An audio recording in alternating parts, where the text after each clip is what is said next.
what I want to talk to you about is stress. What stress is, what it really is. How it's necessary if you're planning on getting to where you're trying to go to. See, stress is God's way of training you. It's preparation. But what most people do is, see, once you get stressed, you don't want that no more. So now you give up. You through. I'm stressed, so I don't want it. Nobody likes stress. In order to develop and to change and to grow, stress is necessary. So you got to be willing to go get it every day. There's a story my father told me all the time. Now, I've heard it several different ways, but I'm just telling you the way my daddy gave it to me. He said, son, he said, every morning on the plains of the eastern Serengeti Desert, there arises a gazelle that realizes that he must run faster than the fastest lion, or he will be eaten and he will die that day. On that same desert arises in the morning a lion that realizes that he must run faster than the fastest gazelle, or he will starve and he will die that day. He say, son, the moral of the story is, no matter who you is, when you wake up in the morning, you needs to be running. He said, no matter who you is, this proper grammar is who you are, but my daddy didn't do that, and I was comfortable with it. And so what he taught me was a work ethic of how to work in order to get to where you want to go. But you got to put yourself under some stress, though. See, stress is necessary. God is a trainer. This is what I done learned about it. And all I can tell you is, you know, how I got to be who I am. That's all I can share with you. I got no other stories for you. He got me to this point because from so far from what I done gathered in the process I'm in, he wants me to share my story with those that's still trying to get there. See, I'm a seed. I really am. But a seed has to be planted. A seed got to have dirt put on top of it. If you take a seed and throw it on the concrete and walk off, the sun just burn it up. But guess what?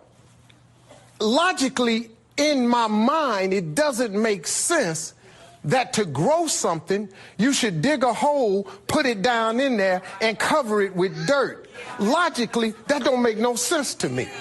But oh, though. See, dirt is necessary for growth and development. Dirt builds character. Dirt gives you the push-through factor. Dirt makes you come with it when you don't feel like coming with it no more. And you get dirt in a lot of different ways. All of y'all that had dirt thrown on you. And dirt ain't always what you want. It's somebody talking about you down on your job. It's somebody accusing you of something that you didn't do. It's somebody telling you you ain't gonna make it. It's somebody sharing information about you that ain't true.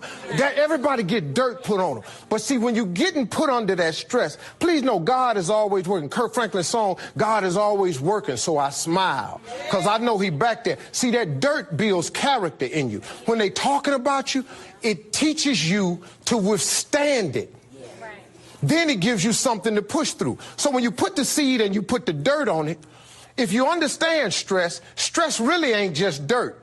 Stress, see, they don't call it dirt when they plant it. They call it soil. Because, see, soil has nutrients in it. What the nutrients, when people talking about you, dogging you, lying on you, backbiting, stealing from you, talking about you, they're actually putting nutrients in you. They're building character. You got character now. Now the seed, if they put a camera under the ground, you'd have seen the seed sprout open and start coming through the dirt. Because the dirt is necessary so you can prove yourself. You know, if you don't really want to be, everything you see above ground that blossoms and plants and grows and that's beautiful, it was underground one time. All them potatoes, collard greens, they was underground one time. Them apple trees, they was underground one time. So they had to prove themselves. See, you want to be successful, well, then you got to prove yourself. You got to push through the dirt. You got to come up through here. You got to come out. Then you sprout, and then Bishop say, then you become a tree. Next thing you know, you got fruit. So when you under stress, take the stress for what it is. Don't get fooled. Don't just think, I don't know, man, Lord must not mean for it to be. What you tripping for? What you talking about? How you think you're going to be a plant, a tree, a flower, a bush, and ain't no stress. How you gonna get to be that without no dirt? Didn't they do Jesus? He was pretty perfect. We ain't even perfect. See, I expect dirt now. I expect people to talk about me. Matter of fact, I look forward to it now. Do your thing, because if I can weather what happened to me and my family earlier, you can bring whatever you got now. There's some more stuff going around now that's about to happen. Bring it. Because now I have developed a character that is stress. I have soil, enough dirt on me that has provided me with nutrients. So now, let me help you understand how hard it is to be successful. It's very difficult because more people would be successful if it were easy. It's like doing 100 push-ups. You know, the average person can't do 100 push-ups. But because of the fact that it's difficult, you're not going to try? You say you have a relationship with the greatest of all time. Took 5,000 people, had 2 fish and 5 loaves of bread, fed all of them. You don't want to try the 100 push-ups.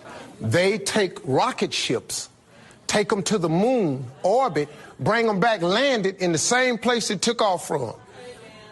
You don't want to try the 100 push-ups? You don't really think you can do the 100 push-ups?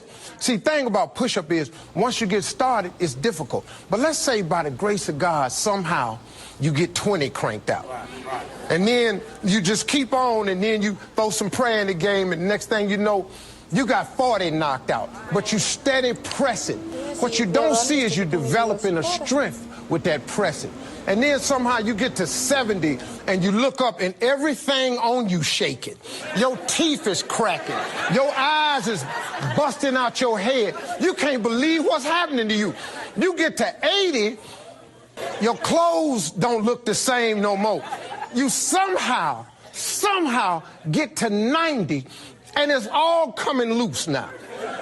And then through prayer in some kind of way. You ain't got to know how. You just got to start.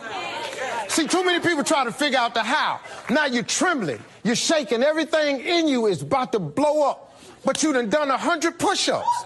Now, somebody come to you and say, man, you say, wow, I did the 100. I'm successful now. And then you say, well, good. Now I'm successful. What I got to do to stay successful? Hold that position. After you done 100, lock and hold. But in that mere description right there, most people go, I ain't finna try that. What got me to this position is I went ahead on and tried it. I didn't even have the ability. And I still have struggled. But guess what? I'm holding. But I ain't holding by myself.